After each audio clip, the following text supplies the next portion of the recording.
नमस्कार कक्षा 9वीं के प्रिय छात्रों, प्रकल्प फन विद हिंदी में आपका स्वागत है। आज हम संचयन में से श्री राम शर्मा द्वारा रचित स्मृति कहानी पर विचार करेंगे, उस पर चर्चा करेंगे। इसके दो मुख्य पात्र हैं। दोनों भाई अपने बड़े भाई की चिट्ठियां डालने के लिए मक्खनपुर की ओर जाते हैं। इनके गांव और मक्खनपुर के बीच में एक कुआं पड़ता है जिसमें झांककर देखने की इनकी आदत थी। अब जब ये झांककर देखते हैं तो जो चिट्ठियां इनके हाथों में होती हैं वो उसमें गिर जाती हैं। अब उस कुएं में एक सांप भी होता है। किस प्रकार उस सांप से लड़कर उन चिट्ठियों को लेखक उठाकर डाक खाने में डालकर आते हैं, पूरी कहानी इसके इर्द गिर्द घूमती है। चलिए कहानी की ओर चलते हैं। ये कहानी लंबी है, इसलिए मैंने इसे दो भागों में बांट दिया है। आज हम इसका पहला भाग देखेंगे।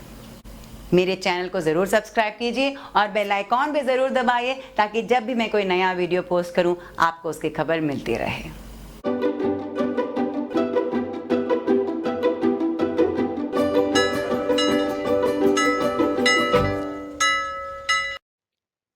कहानी है स्मृति और कहानीकार हैं श्री राम शर्मा। सन 1908 ईस्वी की बात है। दिसंबर का आखिर या जनवरी का प्रारंभ होगा। चिल्ला जाड़ा पड़ रहा था। 2-4 दिन पूर्व कुछ बूंदाबांदी हो गई थी, इसलिए शीत की भयंकरता और भी बढ़ गई थी। सायंकाल के 3:30 या 4 बजे होंगे। कई साथियों के साथ मैं झरबेरी के बेर तोड़ तोड़ कर खा रहा था कि गांव के पास से एक आदमी ने जोर से पुकारा कि तुम्हारे भाई बुला रहे हैं, शीघ्र ही घर लौट आओ। मैं घर को चलने लगा। साथ में छोटा भाई भी था। भाई साहब की मार का डर था, इसलिए सहमा हुआ चला जाता था। समझ में नहीं आता था कि कौन सा कसूर बन पड़ा। डरते डरते घर में घुसा। आशंका थी कि बेर खाने के अपराध में ही तो पेशी न हो, पर आंगन में भाई साहब को पत्र लिखते पाया। अब पिटने का भय दूर हुआ। हमें देखकर भाई साहब ने कहा, इन पत्रों को ले जाकर मक्खनपुर डाक खाने में डालाओ। तेजी से जाना, जिससे शाम की डाक में चिट्ठियां निकल जाएं। ये बड़ी जरूरी हैं। कहानीकार जिस घटना से इस कहानी की शुरुआत करते हैं वह सर्दी के मौसम में हुई थी। बहुत ज्यादा ठंड पड़ रही थी और ठंड इसलिए भी ज्यादा पड़ रही थी क्योंकि 2-4 दिन पहले ही बारिश हो गई थी। शाम के 3:30 या 4 बजे होंगे और लेखक अपने छोटे भाई और कुछ दोस्तों के साथ जंगली बेर तोड़कर खा रहे थे। अचानक गांव के पास से एक आदमी ने लेखक को पुकारा कि उसके बड़े भाई उसे बुला रहे थे और जल्दी घर आने के लिए कहा। अब लेखक डर गए। वह अपने बड़े भाई से डरते थे। उन्हें लगा कि शायद जंगली बेर तोड़कर खाने के जुर्म में, उस कसूर में बड़ा भाई उन्हें बुला रहा है, डांटने के लिए बुला रहा है। लेकिन जब वो घर पहुंचे, डरते डरते घर पहुंचे और वहां पर उन्होंने देखा कि उनका बड़ा भाई आंगन में बैठे चिट्ठियां लिख रहे थे। तो अब ये समझ गए कि शायद चिट्ठियों को डाक खाने में डालने के लिए ही उन्हें बुलाया होगा। और बात सच निकली, क्योंकि जैसे ही बड़े भाई ने लेखक को देखा, उन्होंने कहा कि जो चिट्ठियां वो लिख रहे थे बहुत जरूरी चिट्ठियां थी और उस शाम के डाक में ही वो चली जानी चाहिए। इसलिए अपने छोटे भाई से कहा कि उसे ले जाकर मक्खनपुर डाक खाने में डाल आए। जाड़े के दिन थे ही, तिस पर हवा के प्रकोप से कंपकंपी लग रही थी।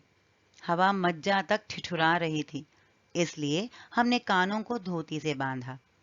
माँ ने भुंजाने के लिए थोड़े चने एक धोती में बांध दिए। हम दोनों भाई अपना अपना डंडा लेकर घर से निकल पड़े। उस समय उस बबूल के डंडे से जितना मोह था, उतना इस उम्र में राइफल से नहीं। मेरा डंडा अनेक सांपों के लिए नारायण वाहन हो चुका था। मक्खनपुर के स्कूल और गांव के बीच पड़ने वाले आम के पेड़ों से प्रतिवर्ष उससे आम झुरे जाते थे। इस कारण वह मूक डंडा सजीव सा प्रतीत होता था। प्रसन्न वदन हम दोनों मक्खनपुर की ओर तेजी से बढ़ने लगे। चिट्ठियों को मैंने टोपी में रख लिया क्योंकि कुर्ते में जेबें न थी। चलिए आगे समझते हैं। ठंड का मौसम तो था ही और हवा भी बहुत तेज चल रही थी, तो दोनों को बहुत ठंड लग रही थी। लेखक और उनके छोटे भाई ने अपने कानों में धोती बांध ली। कानों को ठंड से बचाना होता है तो कुछ बांध लिया जाता है, तो इन दोनों बच्चों ने कानों को धोती से बांध लिया। इतनी ज्यादा ठंड पड़ रही थी कि मज्जा तक ठिठुरा थी। मज्जा होता है कि हड्डी के भीतर तक ठंड लग रही थी, बहुत ही ज्यादा ठंड लग रही थी। अब दोनों बच्चे जा रहे थे डाक खाने तक, तो माँ ने भी बीच में खाने के लिए, चबाने के लिए कुछ चने दे दिए इनको, वो भी एक धोती में बांध कर दिए। अब दोनों भाई अपना अपना डंडा लेकर घर से चले गए। डंडे, कहते डंडे से उतना प्यार था जितना प्यार आजकल राइफल से भी नहीं होता। मतलब डंडा हमेशा उनके साथ रहता था और दोनों अपने डंडे से बड़ा प्यार करते थे। डंडा लेकर जाते थे जहां भी जाना हो। और कहते हैं कि उनका डंडा अनेक सांपों के लिए नारायण वाहन हो चुका था। अब मैं समझा दूं कि ये नारायण वाहन क्या होता है। नारायण वाहन यानी मौत। नारायण वाहन इसलिए कहा गया है क्योंकि नारायण विष्णु को कहते हैं और विष्णु का वाहन है गरुड़। गरुड़ सांप खाता है, यानी सांप को मार देता है, सांप के लिए मृत्यु लाता है ये। और उसी प्रकार लेखक के पास जो डंडा था, उस डंडे ने कई सांपों को मारा था और इसलिए उनका डंडा उनके लिए नारायण वाहन की तरह था। दोनों भाई डाक खाने की ओर निकल पड़े और मक्खनपुर के स्कूल और उनके गांव के बीच आम के पेड़ रहते थे और इस डंडे से वो आम के पेड़ से आम तोड़ते थे। दोनों भाई हंसी खुशी मक्खनपुर की ओर निकल चले और कहते हैं लेखक कि उन्होंने उन चिट्ठियों को अपनी टोपी में रख लिया क्योंकि उनके कुर्ते में जेब नहीं थी। वो कुर्ता पहनते थे और उस कुर्ते में क्योंकि जेब नहीं थी, इन चिट्ठियों को उन्होंने टोपी में रख लिया था।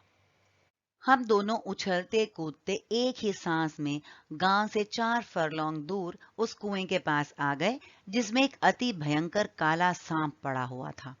कुआं कच्चा था और 24 हाथ गहरा था। उसमें पानी ना था। उसमें ना जाने सांप कैसे गिर गया था। कारण कुछ भी हो, हमारा उसके कुएं में होने का ज्ञान केवल 2 महीने का था। बच्चे नटखट होते ही हैं। मक्खनपुर पढ़ने जाने वाली हमारी टोली पूरी बानर टोली थी। एक दिन हम लोग स्कूल से लौट रहे थे कि हमको कुएं में उझकने की सूझी। सबसे पहले उझकने वाला मैं ही था। कुएं में झांककर एक ढेला फेंका कि उसकी आवाज कैसी होती है। उसके सुनने के बाद अपनी बोली की प्रतिध्वनि सुनने की इच्छा थी, पर कुएं में ज्यों ही ढेला गिरा त्यों ही एक फुसकार सुनाई पड़ी। कुएं के किनारे खड़े हुए हम सब बालक पहले तो उस फुसकार से ऐसे चकित हो गए जैसे किलोले करता हुआ मृग समूह अति समीप के कुत्ते की भौंक से चकित हो जाता है। उसके उपरांत सभी ने उछल उछल कर एक एक ढेला फेंका और कुएं से आने वाली क्रोधपूर्ण फुसकार पर कहकहे लगाए।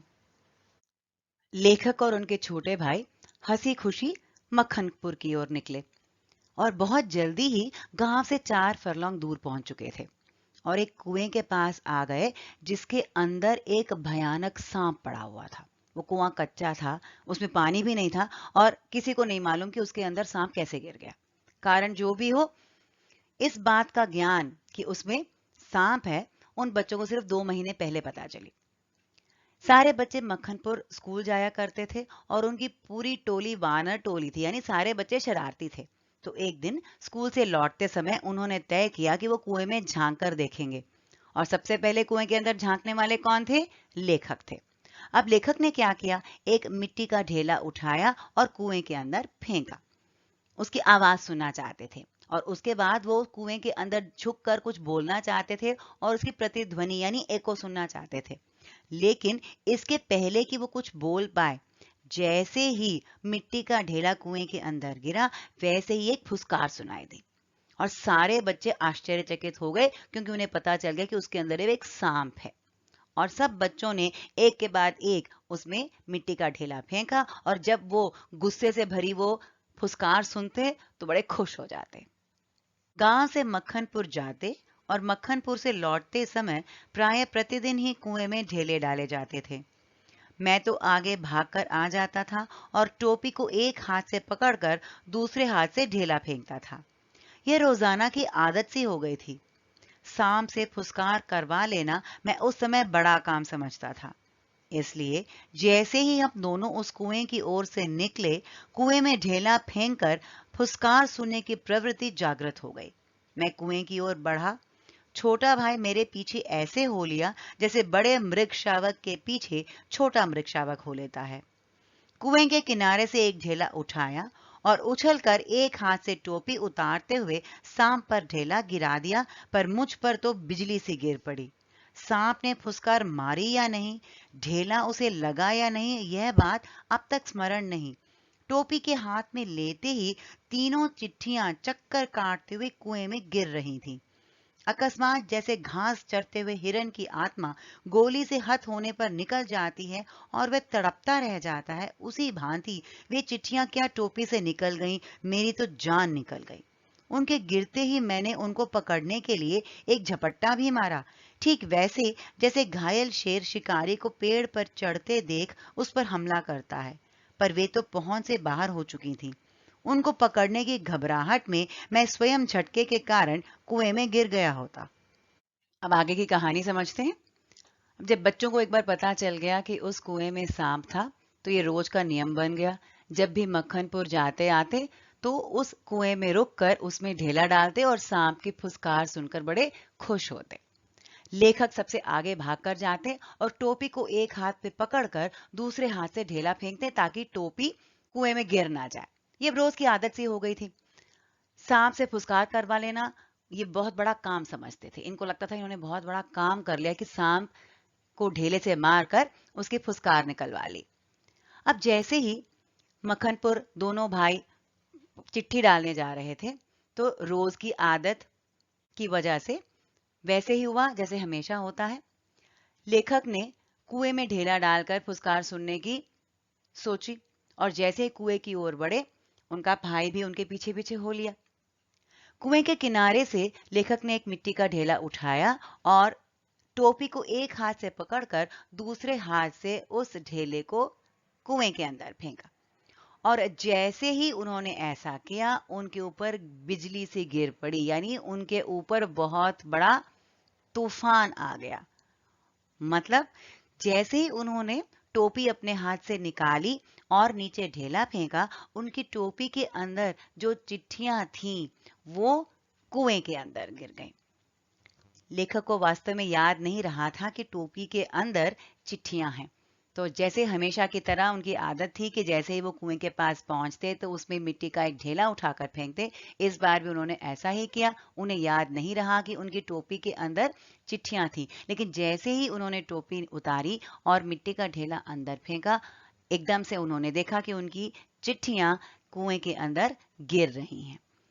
उन्होंने चिट्ठियों को पकड़ने की भी कोशिश की, लेकिन चिट्ठी उनके हाथ से छूटकर नीचे गिर गई। ये तो अच्छा हुआ कि लेखक चिट्ठियों को पकड़ते पकड़ते खुद फिसलकर उस कुएं के अंदर नहीं गिरे। यहाँ पर अपनी अवस्था को समझाने के लिए लेखक ने एक हिरन और एक घायल शेर का उदाहरण दिया है। जिस प्रकार हिरन पर गोली लगते ही उसकी आत्मा निकल जाती है और वो तड़पता रह जाता है, उसी प्रकार जैसे ही चिट्ठियां कुएं के अंदर गिरी, लेखक की जान निकल गई। दूसरा वो घायल शेर की बात बताते हैं कि जिस प्रकार शिकारी को पेड़ पर चढ़ते देख घायल शेर उन पर हमला करता है, मृत्यु के निकट होता है, फिर भी शिकारी पर हमला करता है कि कुछ ना कुछ तो हो जाए, उसे वह शिकारी को मार कर ही अपने आप को बचा सके। उसी प्रकार जब चिट्ठियां कुएं में गिर रही थी, तब लेखक ने उन चिट्ठियों को पकड़ने की कोशिश की, लेकिन ऐसा हो नहीं सका। कुएं की पाट पर बैठे हम रो रहे थे, छोटा भाई दाढ़े मारकर और मैं चुपचाप आंखें डबडबाकर। पतीली में उफान आने से ढकना ऊपर उठ जाता है और पानी बाहर टपक जाता है। निराशा, पिटने के भय और उद्वेग से रोने का उफान आता था। पलकों के ढकने भीतरी भावों को रोकने का प्रयत्न करते थे, पर कपोलों पर आंसू ढुलक ही जाते थे। माँ की गोद की याद आती थी। जी चाहता था कि माँ आकर छाती से लगा ले और लाड़ प्यार करके कह दे कि कोई बात नहीं, चिट्ठियां फिर लिख ली जाएंगी। तबीयत करती थी कि कुएं में बहुत सी मिट्टी डाल दी जाए और घर जाकर कह दिया जाए कि चिट्ठी डाल आए, पर उस समय मैं झूठ बोलना जानता ही ना था। घर लौटकर सच बोलने पर रुई की तरह धुनाई होती। मार के ख्याल से शरीर ही नहीं मन भी काम जाता था। सच बोलकर पिटने के भावी भय और झूठ बोलकर चिट्ठियों के ना पहुंचने की जिम्मेदारी के बोझ से दबा मैं बैठा सिसक रहा था। इसी सोच विचार में 15 मिनट होने को आए। देर हो रही थी और उधर दिन का बुढ़ापा बढ़ता जाता था। कहीं भाग जाने को तबीयत करती थी, पर पिटने का भय और जिम्मेदारी की दुधारी तलवार कलेजे पर फिर रही थी। अब जैसे ही चिट्ठियां नीचे गिरी, दोनों भाई डर गए और कुएं के पास बैठकर रोने लगे। छोटा भाई जोर जोर से रोने लगा और बड़ा यानी लेखक चुपचाप रोने लगे। उनकी आंखों में आंसू थे, लेकिन वो कोशिश कर रहे थे कि वो ढुलक कर बाहर ना गिरे, लेकिन उनकी कोशिश नाकामयाब हो रही थी। जिस प्रकार जब पानी उबलता है तो पतीली में ढक्कन डालने के बावजूद भाप के कारण ढक्कन गिर जाता है, उसी प्रकार इनके अंदर जो आंसू थे वो पलकों को बंद करके रोकने की कोशिश कर रहे थे, लेकिन वो आंसू पलकों के बाहर निकलने की पूरी कोशिश कर रहे थे। यानी लेखक का रोना उनके आंखों के बाहर निकलने वाला था, यानी उनके आंसू बाहर प्रत्यक्ष रूप से सबको दिखाई देने लगे थे। उनके मन में निराशा थी कि चिट्ठियां गिर गईं, बड़े भाई से पिटने का डर था और व्याकुलता भी थी कि आगे क्या होने वाला है। और इस समय माँ की याद आई। उनका मन करता था कि माँ आकर उन्हें अपने सीने से लगा ले और प्यार से कह दे कि कोई बात नहीं, चिट्ठियां फिर से लिख लेंगे।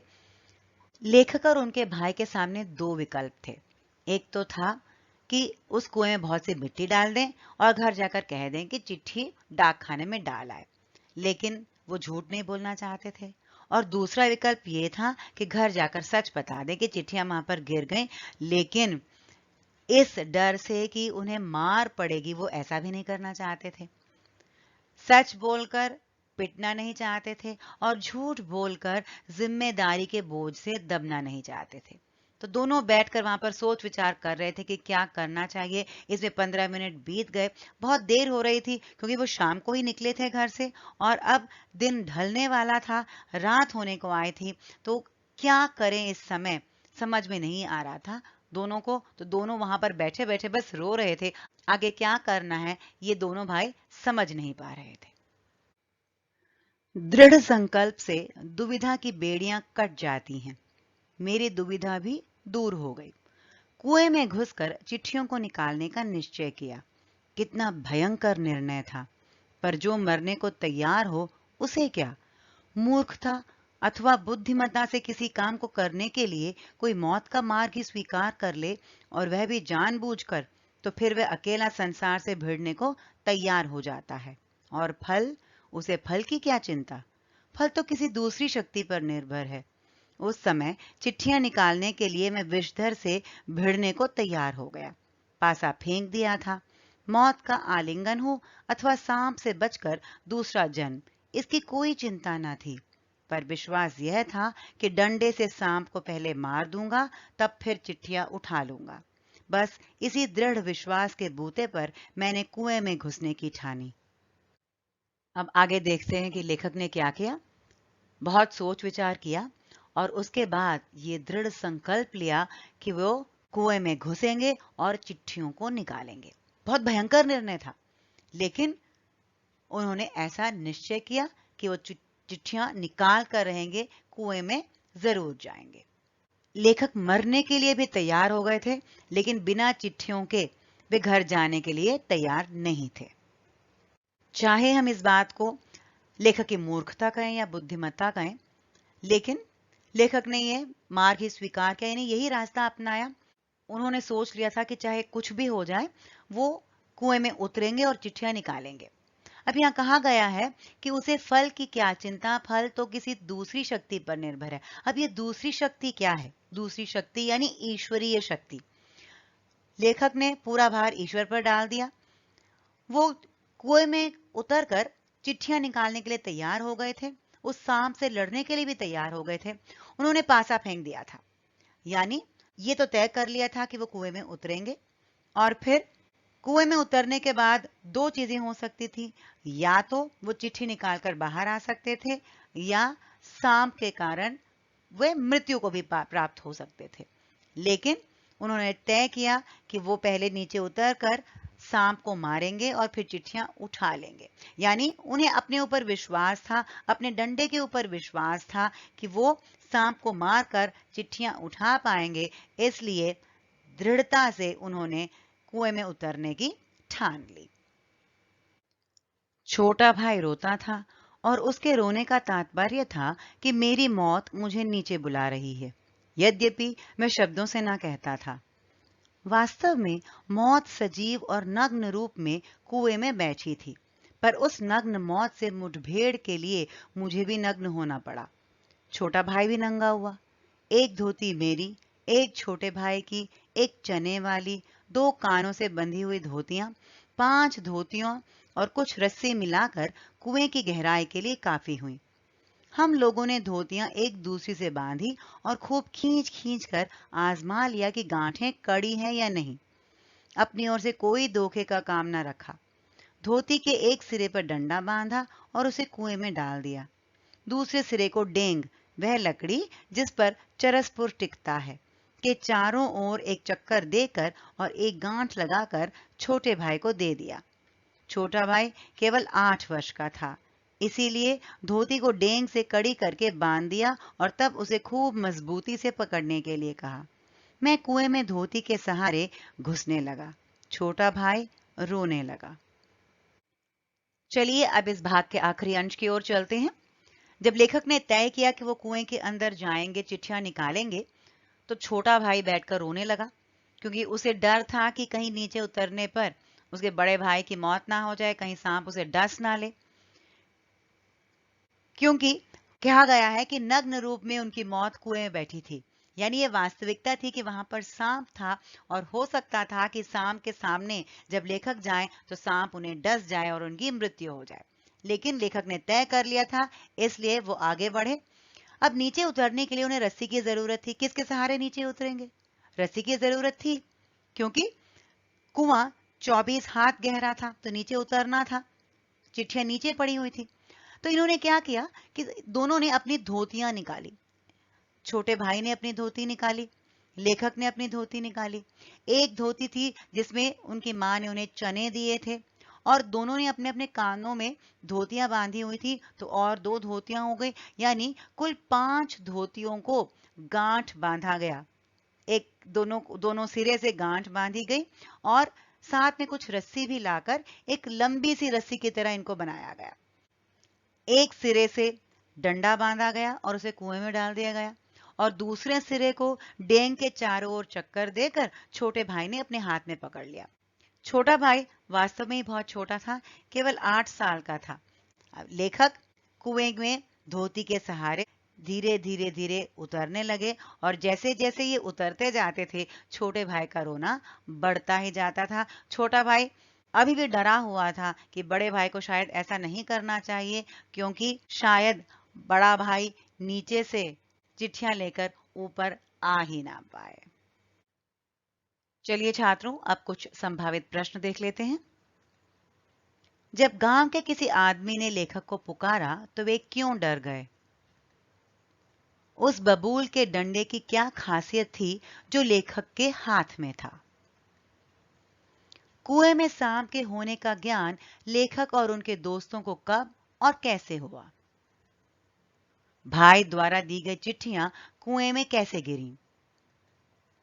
चिट्ठियों के बारे में घर जाकर बताने के 2 विकल्प क्या थे? उसका नतीजा क्या होता? लेखक ने कुएं में उतरने की तैयारी कैसे की? छात्रों, भाग 1 यहीं समाप्त होता है। आगे क्या होता है भाग 2 में देखेंगे। जल्दी ही वह भाग लेकर आऊंगी। अब मैं विदा लेना चाहती हूँ। नमस्कार।